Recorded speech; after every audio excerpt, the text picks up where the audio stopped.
누가복음 15장 1절에서 7절 말씀 보겠습니다. 누가복음 15장 1절에서 7절 말씀. 모든 세리와 죄인들이 말씀을 들으러 가까이 나오니 바리새인과 서기관들이 수군거려 이르되 이 사람이 죄인을 영접하고 음식을 같이 먹는다 하더라. 예수께서 그들에게 이 비유로 이르시되 너희 중에 어떤 사람이 양 100마리가 있는데 그 중 하나를 잃으면 99마리를 덜에 두고 그 잃은 것을 찾아내기까지 찾아다니지 아니하겠느냐. 쫓아다낸즉 절고 어깨에 메고 집에 와서 그법과 이웃을 불러 모으고 말하되 나와 함께 즐기자. 나의 어린 양을 찾아 내어놓으라 하리라. 내가 너희에게 이르노니 이와 같이 죄인 한 사람이 회개하면 하늘에서 회개한 것 없는 업으로 말미암아 기뻐하는 것보다 더하리라. 아멘. 사람은 쉽게 하나님의 말씀을 들으려 하지 않습니다. 세상에서 들을 말이 많고 또 자식이 자신에게 해줄 말이 남아있을 때는 아직 자기 힘으로 얼마든지 살아갈 수 있다고 생각하기 때문입니다. 사람은 본능적으로 하나님의 말씀보다 사람의 언어를 더 신뢰합니다. 말씀으로 자신을 판단하기보다 자기 논리로 자신을 변호하려 합니다. 그래서 죄를 깨달아도 회개를 미루고 말씀 없이 살아도 문제가 없다고 느껴서 가장 깊은 영적 위험 속에 머물게 됩니다. 그러나 어느 순간 사람의 말이 더 이상 힘이 되지 못할 때를 만납니다. 남이 해주는 말도 자기 자신에게 하던 말도 모두 바닥이 나는 순간이 있습니다. 그때가 바로 말을 들을 말이 사라질 때입니다. 어떤 위로를 들어도 위로가 되지 않고 어떤 조언을 들어도 길이 보이지 않습니다. 스스로에게 괜찮아, 버틸 수 있다고 말은 하지만 그러나 더 이상 그 말들이 나를 붙들어 주지 못할 때가 있습니다. 오늘 본문은 들을 말이 없는 자리에서 시작이 됩니다. 오늘 본문의 시작은 이렇게 기록하고 있습니다. 모든 세리와 죄인들이 말씀을 들으려고 예수님께 가까이 나왔다. 세리는 로마 제국을 위해서 세금을 거둬들이는 민족으로서는 배신자, 종교적으로는 부정한 자로 취급받았습니다. 물론 세리가 된 것은 자신의 선택이었습니다. 그러나 그것은 여유 있는 여러 가지 직업 중에 하나를 선택하기보다는 생존을 위한 마지막 선택이었을 겁니다. 가난했고 출신이 불리했고 다른 미래를 기대하기 어려웠던 사람들이 욕을 먹을 것을 뻔히 알면서도 그 길을 택할 수밖에 없었습니다. 세리는 분명 직업이었지만 시간이 지나면서 정체성이 되었고 마침내 그런 사람이라는 이름을 붙게 되었습니다. 죄인은 직업이 아닙니다. 그러나 오늘 말씀에 보면 세리와 함께 묶어 불렀습니다. 사람들은 세리도 또 죄인들을 세리와 함께 마치 직업을 가진 자처럼 불렀습니다. 유대사에서 죄인이란 율법을 고의로 거부하거나 또한 율법 공동체에서 정상적인 신앙을 지속하지 않으려는 사람들이 아니었습니다.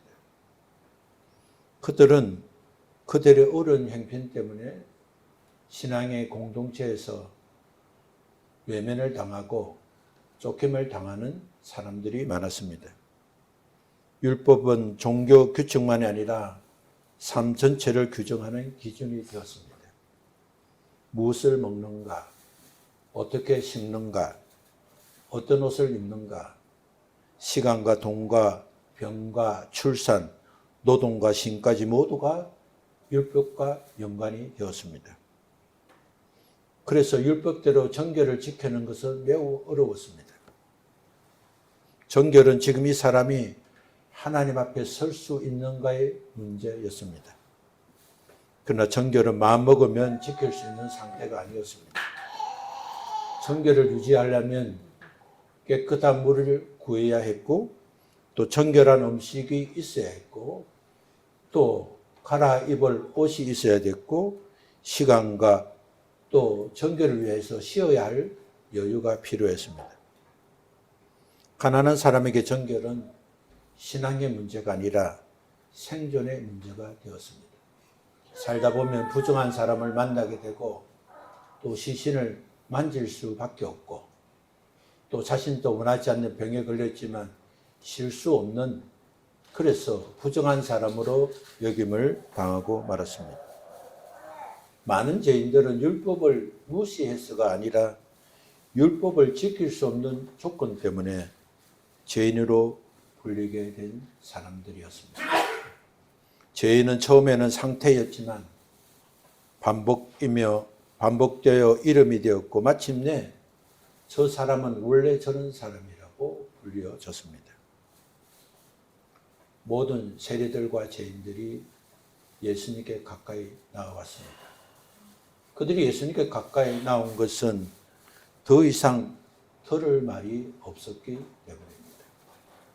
그렇게 살면 안 된다, 회개해야 한다, 율법대로 살아야 한다, 그 말들은 다 맞는 말씀이었지만 그 말로는 다시 일어설 수가 없었습니다. 몰라서 그런 것이 아니고 알면서도 지킬 수 없는 현실 때문에 그들에게 들려준 어떤 말도, 자기 스스로에게 변화한 어떤 말도 다시 일어날 수 있는 말들이 아니었습니다. 그래서 그들은 주님께 찾아와서 무엇을 요구한 것이 아니라 그저 말씀을 들으려고 나왔습니다. 하나님의 말씀을 들음으로 힘을 얻고 하나님의 말씀을 들음으로 다시 일어나고 싶었습니다. 들을 말이 없어진 자리에서 가장 중요한 것은 그 자리에 머무는 것이 아니라 어디로 움직이느냐에 있습니다. 그들은 그 자리에서 예수님께로 옮겼고 예수님께 말씀을 들으러 가까이 나아갔습니다. 이 놀랍고 아름다운 장면을 보면서도 가장 불편한 사람들이 있었습니다. 그것은 바로 바리새인과 서기관들이었습니다. 그들은 모든 세리와 죄인들은 가르쳐야 할 대상으로 보았지만 함께 앉아 음식을 나누고 함께 교제할 자는 아니라고 생각했습니다. 그러나 예수님은 그들의 소금거림에 논쟁하지 않으시고 해명하지도 않으셨습니다.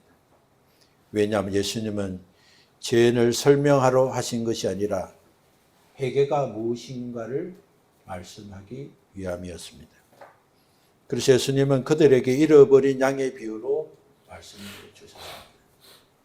예수님의 관심은 숫자가 아니라 잃어버렸다는 데 있습니다. 하나라도 잃어버렸을 때 마음이 어디로 움직이느냐, 그것이 바로 회개이라는 사실을 말씀해 주신 것입니다. 오늘 예수님이 말씀하신 잃어버린 양의 비유는 양을 구조했다는 이야기가 아니라 회개의 본질을 말씀하는 것입니다. 회개는 길을 잘못 들었음을 인정하는 것이고 스스로 돌아올 수 없음을 받아들이는 것이며 목자의 손에 자신을 맡겨 다시 하나님께로 돌아오는 것입니다. 그래서 회개는 결심이 아니라 목자가 붙들을 때 붙들림을 당하는 순종의 행동을 말씀하고 있는 것입니다. 그래서 이 비유는 결국 십자가로 이어지게 되는 것입니다. 예수님은 잃어버릴 창을 찾기 위해서 십자가의 길로 나아가셨습니다. 비유 속에서 목자가 양을 얻고 돌아오지만 현실에서는 예수님께서 우리를 얻기 위해서 십자가에 달렸으면 했습니다. 오늘 예수님이 이 이야기를 하실 때는 십자가에 달리시지 않고 또 죽어 부활하지 않는 상황이지만 주님의 말씀은 앞으로 그들을 구원하기 위해서 장차 십자가에서 죽으시고 부활하시겠다는 그 사실을 염두에 두고 하신 말씀인 것입니다. 예수님께서 우리를 얻기 위해 십자가에 달려있었고 그 사건은 우리가 회개할 때 우리가 십자가 앞에서 우리의 과거가 무너지고 우리를 지탱했던 말들이 무너지는 순간이 되는 것입니다. 모든 자기를 변호하든 말든 모든 마지막 기대가 내려놓아지는 자리가 바로 십자가인 것입니다. 그러나 무너지면 정죄가 아니라 사랑으로 이어졌습니다. 그래서 부활은 무너진 우리를 다시 일으켜 세우시는 하나님의 사랑인 것을 확인할 수 있습니다. 99의인은 죄가 없는 사람이 아닙니다. 회개가 필요 없다고 느끼는 사람들입니다. 예수님은 묻고 계십니다. 잃어버린 것을 보았을 때 너희는 머무를 것인가? 움직일 것인가? 잃어버린 것이 하나이더라도 그 하나를 찾기 위해서 일어날 것인가? 하나이기 때문에 괜찮다고 주저앉아 있을 것인가를 묻고 계십니다. 우리는 날마다 세리의 자리 혹은 죄인의 자리 혹은 99의 자리에 서게 됩니다. 그러나 우리가 하나님 앞에 중요한 것은 지금 어디에 서 있는가가 아니라 그 자리에서 우리는 어디를 향하여 움직이고 있느냐인 것입니다. 회개는 개인의 문제가 아닙니다. 우리는 우리 자신과 배우자의 진과 외가 가문을 따라서 죄를 상속받고 죄의 영향력 아래에 있습니다. 그래서 회개는 그 죄의 방향을 십자가 앞에서 멈추는 시간입니다. 그러면 우리는 잃어버린 한 마리가 바로 나 자신이고 나 혼자만이 아니라 우리 가문 전체라는 사실을 기억해야 할 것입니다.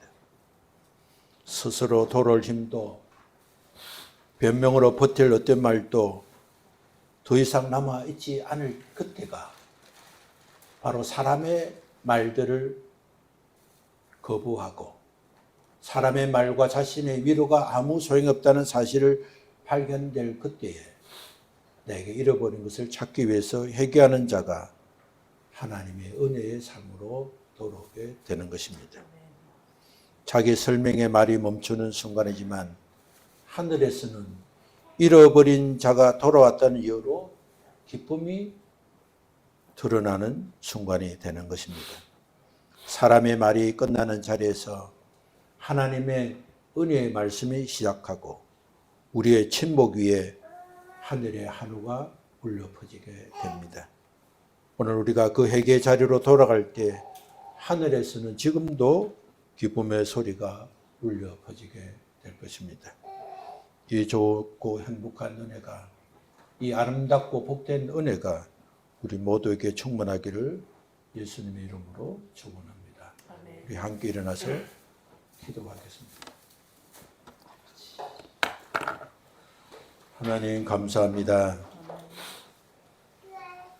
사람으로부터 들을 말이 많고 내 스스로에게 할 말이 많을 때는 잃어버린 것도 알지 못하고 또 찾아야 할 사실조차도 알지 못해서 우리의 영혼은 더 엄청난 골짜기로 우리 영혼은 다시 돌아올 수 있는 그런 위중한 상태로 빠질 수 있다는 사실을 알게 하시니 감사합니다.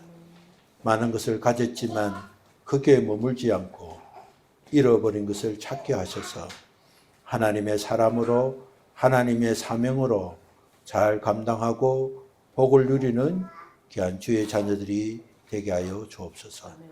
사람의 말이 멈추고 사람의 말이 위로가 되지 않는 것이 오히려 감사이고 기쁨이 된다는 사실을 알고 사람의 언어에 귀를 기울이고 자신을 변론하는 데 마음을 쏟는 일을 멈추고 하나님이 기뻐하시는 회개에 집중해서 잃어버린 것을 찾는 복 있는 자들이 되게 하여 주옵소서.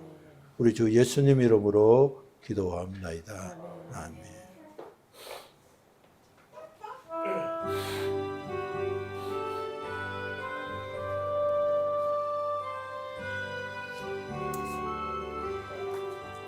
온 세상 위하여